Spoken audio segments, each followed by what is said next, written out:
Building our net worth toward the 2 million peso milestone isn't just about the assets we chose to buy.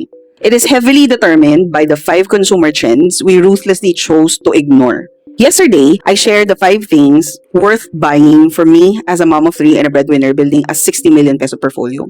Today, I'm sharing the things that we refuse to spend money on. So, if you look at mainstream lifestyle content online, consumer marketing is constantly trying to sell you 100 different trends under the guise of convenience or protection. But if an item drains active income without providing immediate operational safety, for me, it's still a liability. So the first thing that's not worth your money is premium insurance. Wait, before you react on this is insurance pushed during survival mode. I'm not saying insurance is not worth your money. I am saying it's not worth the money you don't have yet.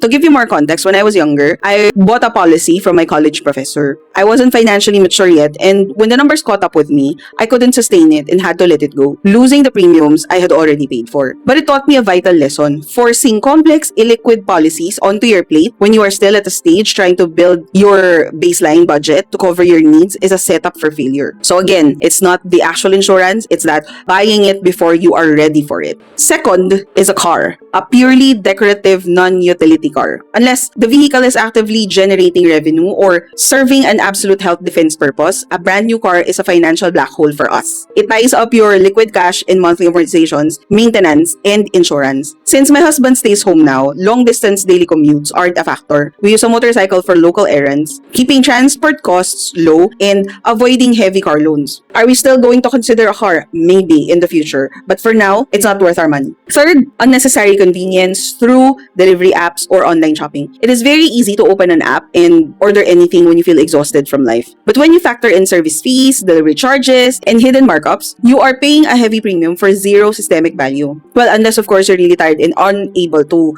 get it yourself. For us, our alternative is simple. Our transport app is strictly for rides, not for food. For online shopping, we only use it for certain necessities that we get during sale season. Anything we need to test, like electronics, big ticket items, wardrobes, we buy through physical shops. I cannot tell you how much I have tried buying clothes from well-reviewed shops and still end up not being able to wear them. Which goes also to the next item on our list, which is fast fashion wardrobes. I would say we are strict minimalist. We only spend on clothing where the body meets the direct stress. For example, durable jeans and high-quality protective shoes that last for years. Aside from those two, we don't really spend so much on clothes as long as they're clean, presentable, and we can wear it for a very long time. That's okay with us. Last on our list would be cheap generic mattresses. For me, because you spend almost a third of your life on a bed, and poor sleep destroys productivity. So we don't spend on decorative home items. In fact, we recently canceled the planned sofa bed upgrade I mentioned previously in one of my videos. We routed that cash directly to an uncle's urgent medical expenses instead. The delay was annoying, but because we maintain a minimalist lifestyle, we kept our liquidity intact to act as a family shield.